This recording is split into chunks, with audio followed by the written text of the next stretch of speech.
وأحسن منك لم تر قط عيني وأجمل منك لم تلد النساء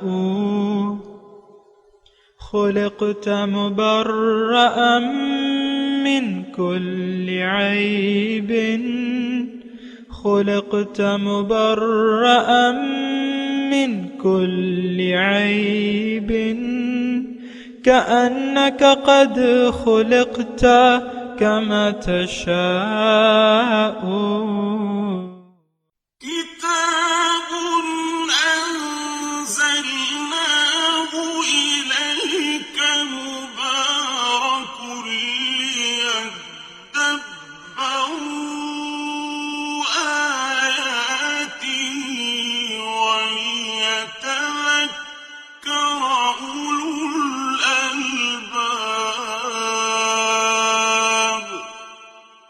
یہ کتاب برکت والی ہے جسے ہم نے آپ کی طرف نازل فرمایا ہے تاکہ دانش مند لوگ اس کی آیتوں میں غور و فکر کریں اور نصیحت حاصل کریں. سامعین کرام، سورہ نحل آیت نمبر 93 اور 94 آج زیر مطالعہ ہیں، اور آج کے دو موضوعات ہیں سامعین کرام. وہ یہ ہے کہ ہمیں ہدایت کیسے مل سکتی ہے، نمبر 2 ہم گمراہ کیوں ہو جاتے ہیں. اس کے ساتھ ہی سامعین اکرام آئیے آج کے سبق کا آغاز کرتے ہیں. سب سے پہلے گزشتہ سبق کی دہرائی ہوگی. وَأَوْفُوا بِعَهْدِ اللَّهِ إِذَا عَاهَدتُّمْ وَلَا تَنقُضُوا الْأَيْمَانَ بَعْدَ تَوْكِيدِهَا وَقَدْ جَعَلْتُمُ اللَّهَ عَلَيْكُمْ كَفِيلًا إِنَّ اللَّهَ يَعْلَمُ مَا تَفْعَلُونَ. اور تم اللہ کا عہد پورا کر دیا کرو جب تم عہد کرو، اور قسموں کو پختہ کر لینے کے بعد انہیں مت توڑا کرو، حالانکہ تم اللہ کو اپنے آپ پر ضامن بنا چکے ہو. بے شک اللہ خوب جانتا ہے جو کچھ تم کرتے ہو. وَلَا تَكُونُوا كَالَّتِي نَقَضَتْ غَزْلَهَا مِن بَعْدِ قُوَّةٍ أَنكَاثًا تَتَّخِذُونَ أَيْمَانَكُمْ دَخَلًا بَيْنَكُمْ أَن تَكُونَ أُمَّةٌ هِيَ أَرْبَى مِنْ أُمَّةٍ إِنَّمَا يَبْلُوكُمُ اللَّهُ بِهِ وَلَيُبَيِّنَنَّ لَكُمْ يَوْمَ الْقِيَامَةِ مَا كُنتُمْ فِيهِ تَخْتَلِفُونَ.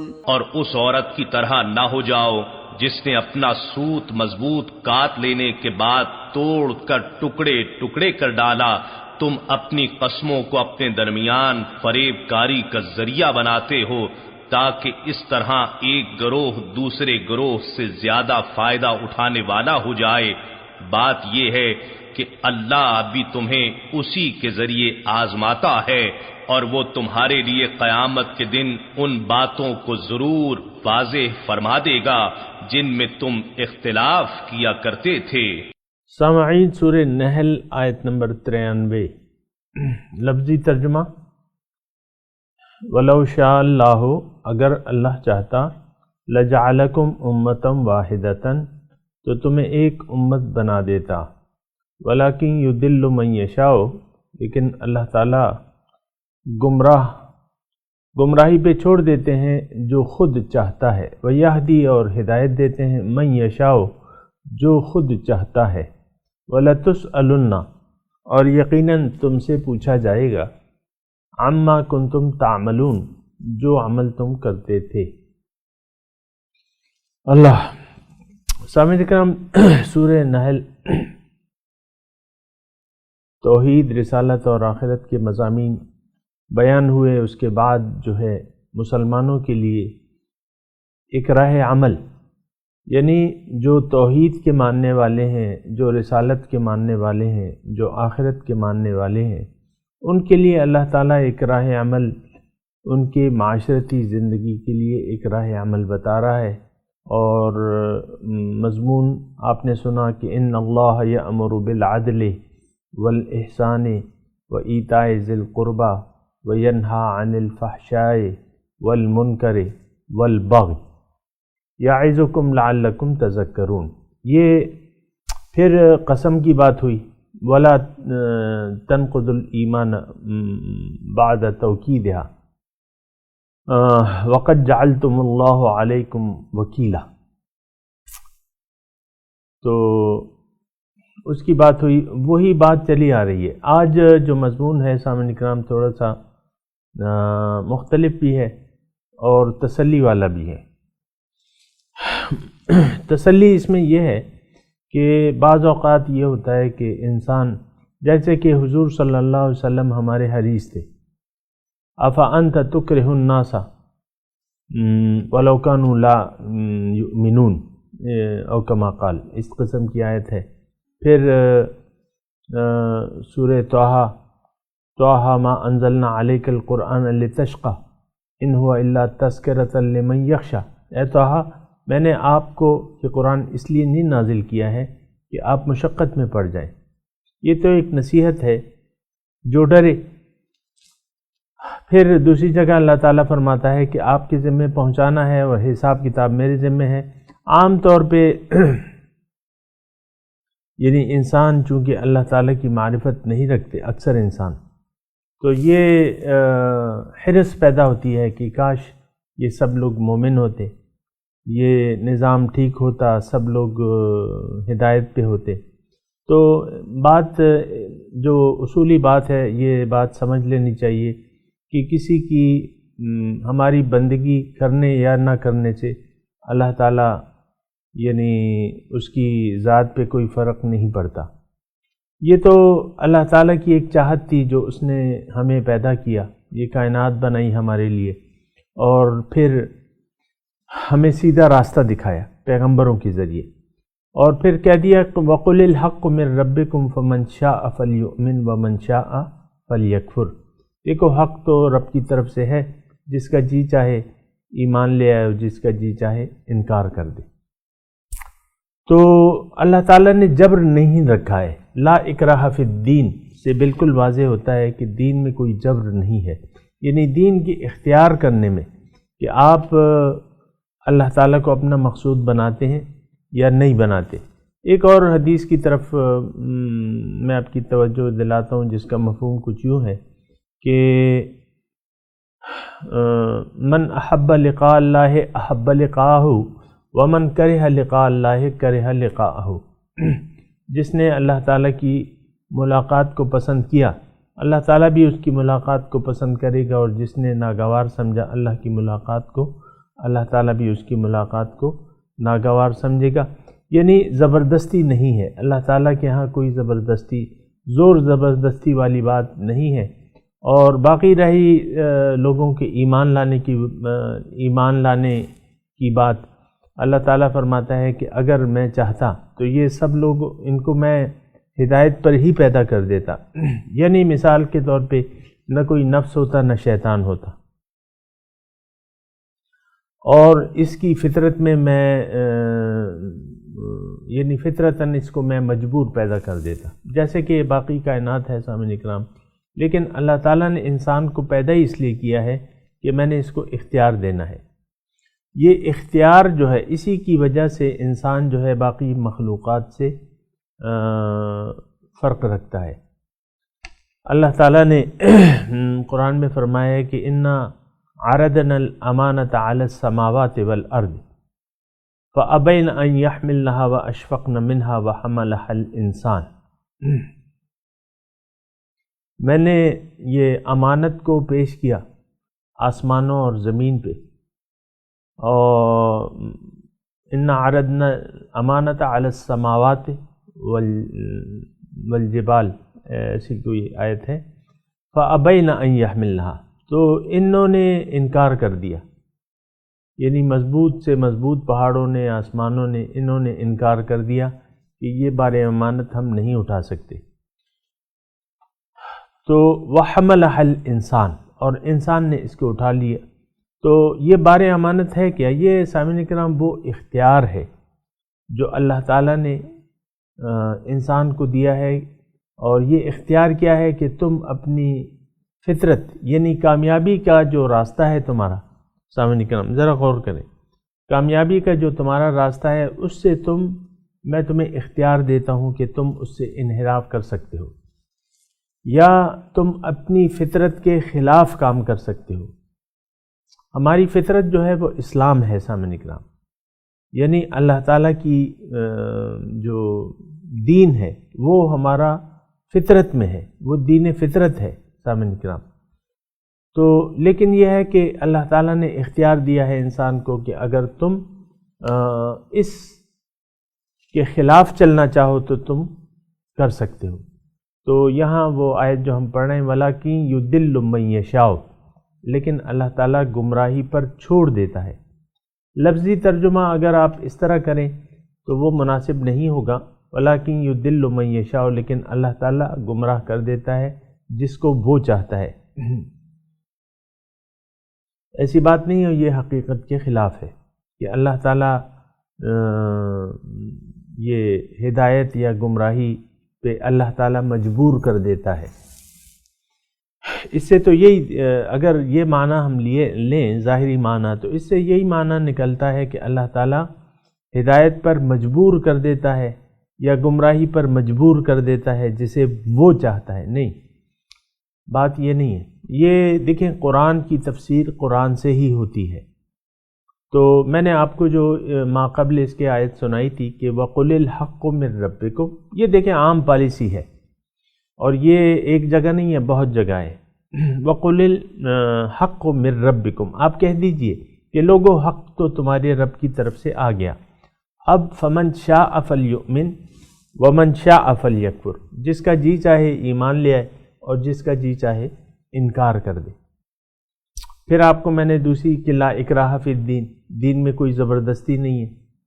پھر میں نے آپ کو ایک حدیث بھی سنائی کہ بھئی جو اللہ کی ملاقات کو پسند کرتا ہے تو اللہ تعالیٰ بھی پسند کرتا ہے، نہیں کرتا تو اللہ تعالیٰ بھی نہیں کرتا۔ یعنی انسان پہ یہ ہدایت کا قبول کرنا یا نہ کرنا انسان کی اپنی ول اور ارادے پہ اللہ تعالیٰ نے چھوڑ دیا ہے۔ تبھی تو یہ جنت دوزخ کا کنسیپٹ پیدا ہوا ہے نا۔ اگر یہ نہ ہوتا تو پھر تو دوزخ، جنت تو ٹھیک تھی لیکن دوزخ اس کا تو پھر کوئی سوال نہیں تھا۔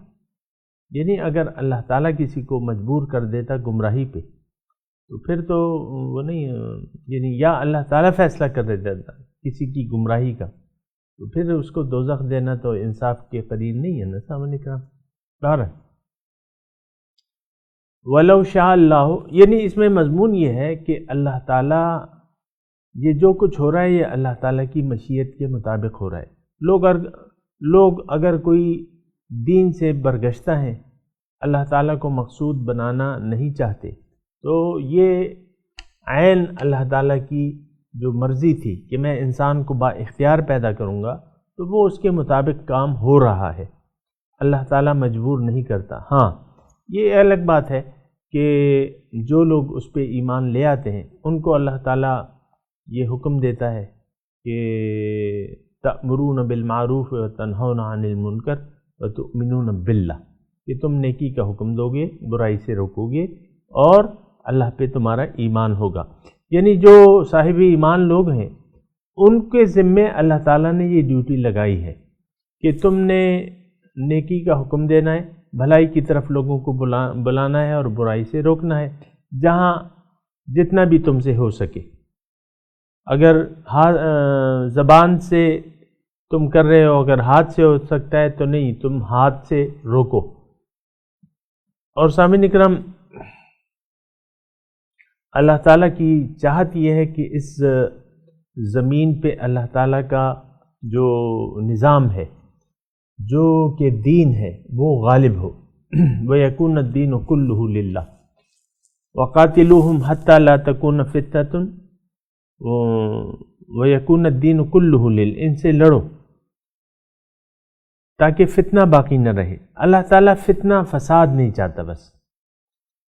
تو امن جو ہے وہ دین اسلام میں ہے، یا اللہ تعالیٰ کا حکم اگر اس زمین پہ نافذ ہو جائے تو اس میں امن ہے، سلامتی ہے، سارے قوانین ایسے ہیں۔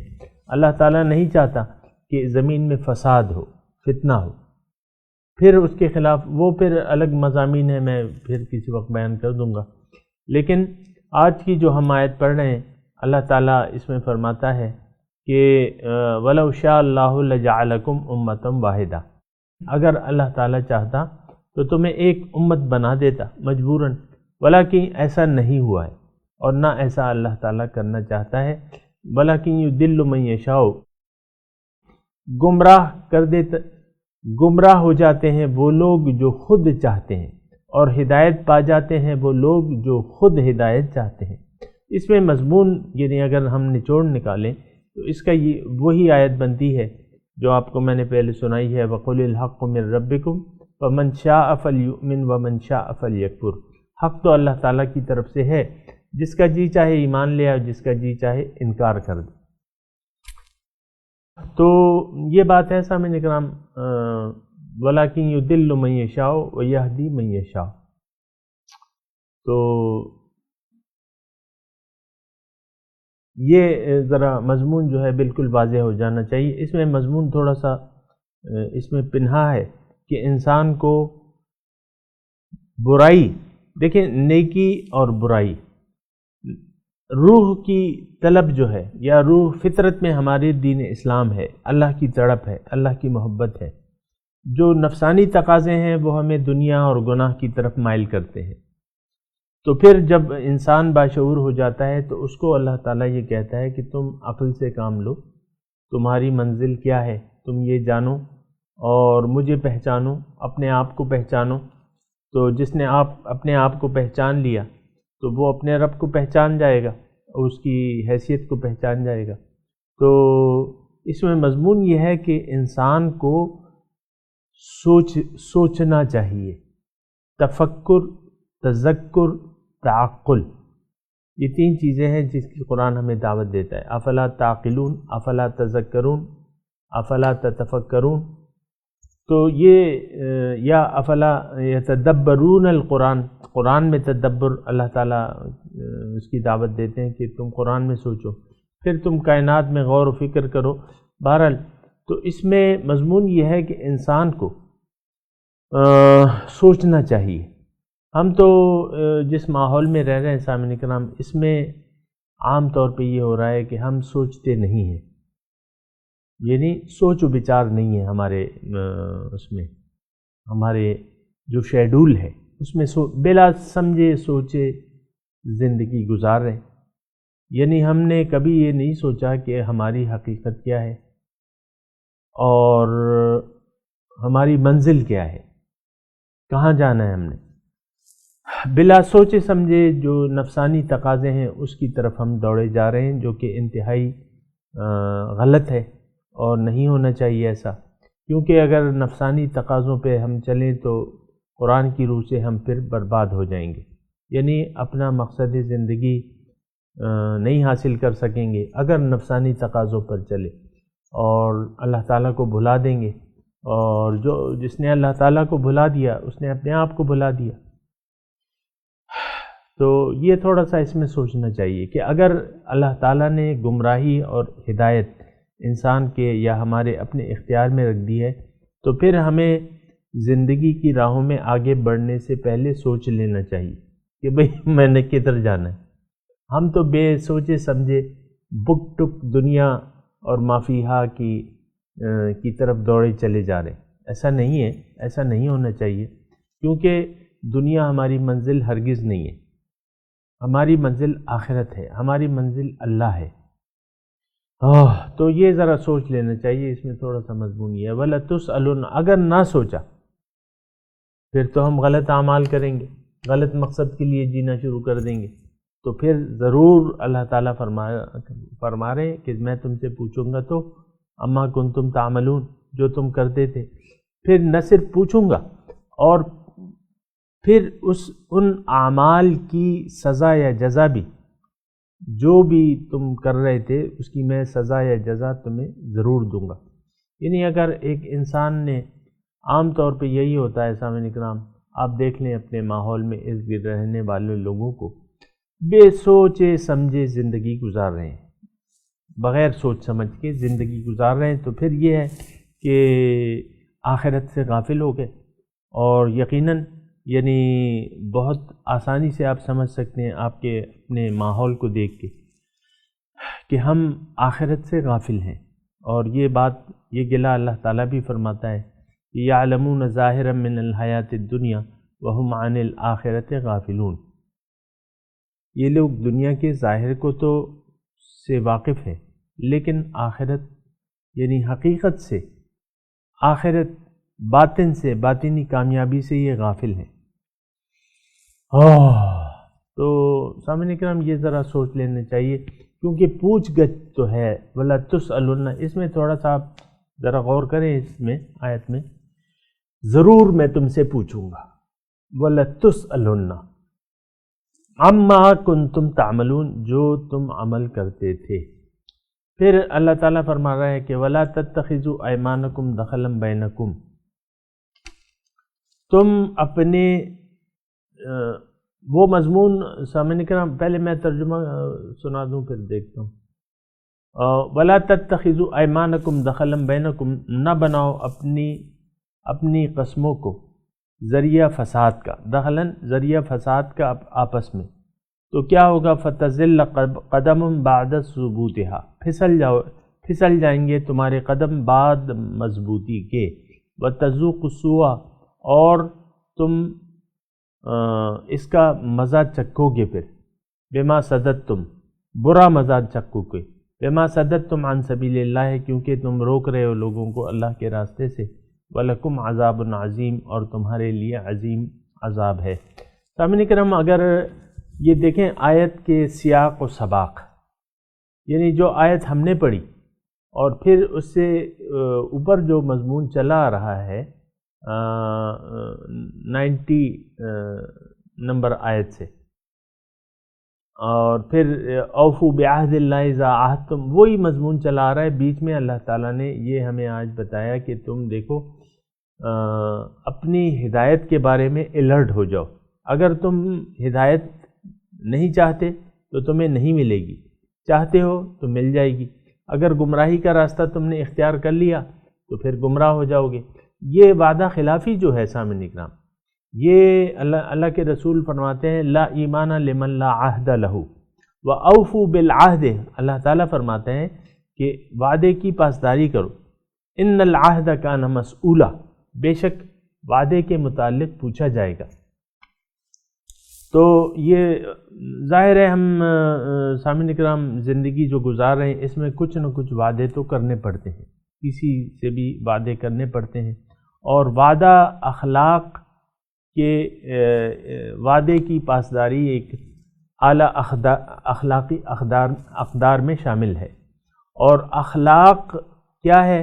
یہ اسلام ہے، یہ دین ہے۔ ایک صحابی آئے، انہوں نے حضور سے پوچھا کہ اسلام کیا ہے؟ مل اسلام یا رسول اللہ، اسلام کیا ہے؟ حضور نے فرمایا حسن الخلق، اچھا اخلاق، یہ اسلام ہے۔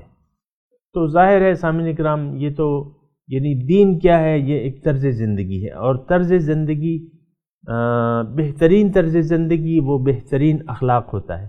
اخلاق کیا ہے؟ جو رویہ آپ اختیار کرتے ہیں سامعین کرام، اس کو ہم اخلاق کہتے ہیں، یعنی زندگی گزارتے ہوئے لوگوں سے جس طرح آپ پیش آتے ہیں، جس طرح معاملات کرتے ہیں، بات چیت کرتے ہیں، جس طرح آپ ان سے رکھ رکھاؤ کرتے ہیں، یہ سارا اخلاق کے دائرہ کار میں آتا ہے سامعین کرام۔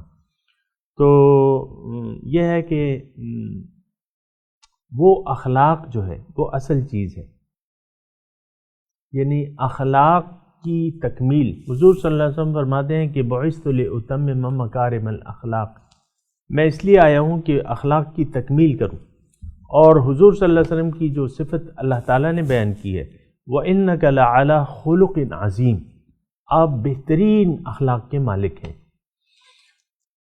تو دیکھیں اخلاق اور بد اخلاقی، اخلاق کا متضاد جو ہے وہ بد اخلاقی ہے سامعین کرام، تو بد اخلاقی سے تو پھر یہ ہوتا ہے کہ آپ خود بھی دین سے ہٹ جاتے ہیں اور لوگوں کو بھی، یعنی اور لوگ بھی آپ کو دیکھ کے اور لوگ بھی اس کے اثرات قبول کرتے ہیں۔ اس میں وہی بات ہے وَلَا تَتَّخِذُوا أَيْمَانَكُمْ دَخَلًا بَيْنَكُمْ، اپنے جو قسمیں ہیں ان کو فساد کا ذریعہ نہ بناؤ، یعنی آپ قسم کھاتے ہو پھر توڑ دیتے ہو تو اس سے تو فساد پیدا ہوگا۔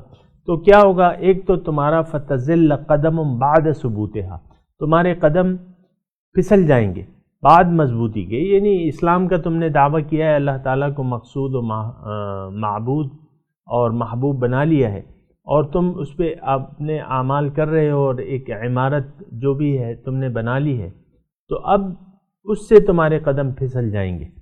فَتَزِلَّ قَدَمٌ بَعْدَ ثُبُوتِهَا، پھسل جائیں گے قدم تمہارے بعد مضبوطی کے، پھر کیا ہوگا؟ تذوق السوء، پھر تمہیں عذاب کا سامنا کرنا پڑے گا، یعنی ہر عمل کا ایک رد عمل ہوتا ہے، برے عمل کا برے نتائج ہوتے ہیں۔ بما صددتم عن سبیل اللہ، اور یہ عذاب اس لیے بھی کہ تم روکتے تھے اللہ تعالیٰ کے راستے سے، اور تمہیں عذاب عظیم ہوگا۔ تو سامعین اکرام دیکھ لیں کتنی تاکید ہے اچھے اخلاق کی۔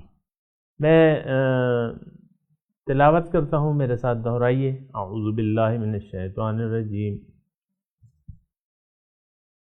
بسم اللہ الرحمن الرحیم۔ وَلَوْ شَاءَ اللَّهُ لَجَعَلَكُمْ أُمَّةً وَاحِدَةً وَلَكِنْ يُضِلُّ مَنْ يَشَاءُ وَيَهْدِي مَنْ يَشَاءُ وَلَتُسْأَلُنَّ عَمَّا كُنْتُمْ تَعْمَلُونَ۔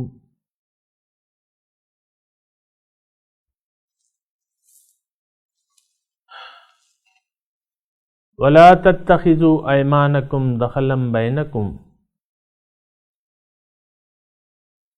فَتَزِلَّ قَدَمٌ بَعْدَ ثُبُوتِهَا وَتَذُوقُوا السُّوءَ بِمَا صَدَدتُّمْ عَنْ سَبِيلِ اللَّهِ وَلَكُمْ عَذَابٌ عَظِيمٌ۔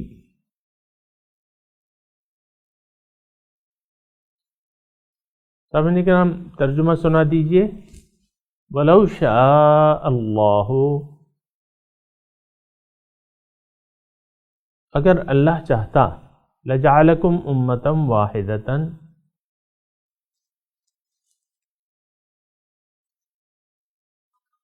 تو تمہیں ایک امت بنا دیتا، وَلَكِنْ يُضِلُّ مَنْ يَشَاءُ، اللہ گمراہی پہ چھوڑ دیتا ہے جو خود گمراہی کو پسند کرتا ہے، وَيَهْدِي مَنْ يَشَاءُ، اور ہدایت کی توفیق دیتا ہے جو خود چاہے، وَلَتُسْأَلُنَّ عَمَّا كُنْتُمْ تَعْمَلُونَ، اور یقیناً تم سے پوچھا جائے گا جو تم کرتے تھے۔ وَلَا تَتَّخِذُوا أَيْمَانَكُمْ دَخَلًا بَيْنَكُمْ،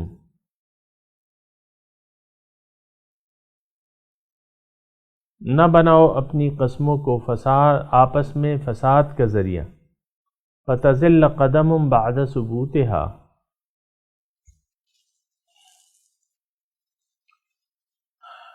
پھسل جائیں گے تمہارے قدم بعد مضبوطی کے۔ وَتَذُوقُوا السُّوءَ بِمَا صَدَدتُّمْ عَنْ سَبِيلِ اللَّهِ، اور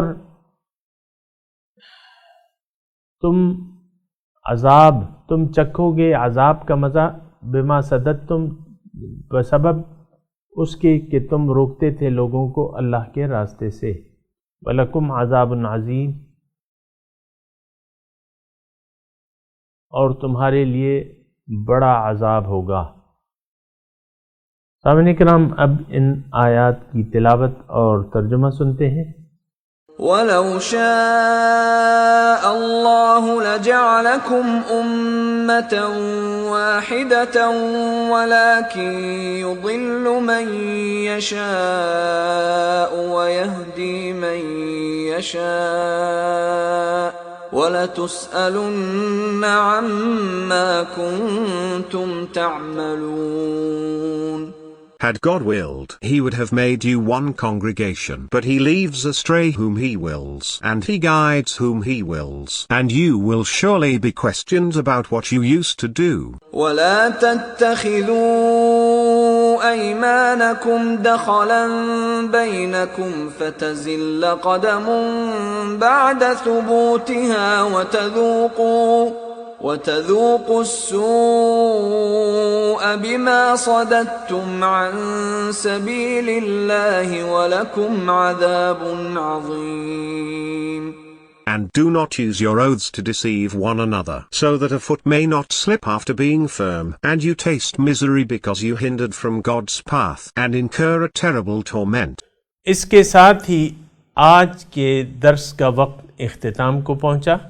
انشاءاللہ اگلے درس میں ملاقات ہوگی. وآخر دعوانا ان الحمدللہ رب العالمین. والسلام علیکم ورحمۃ اللہ وبرکاتہ.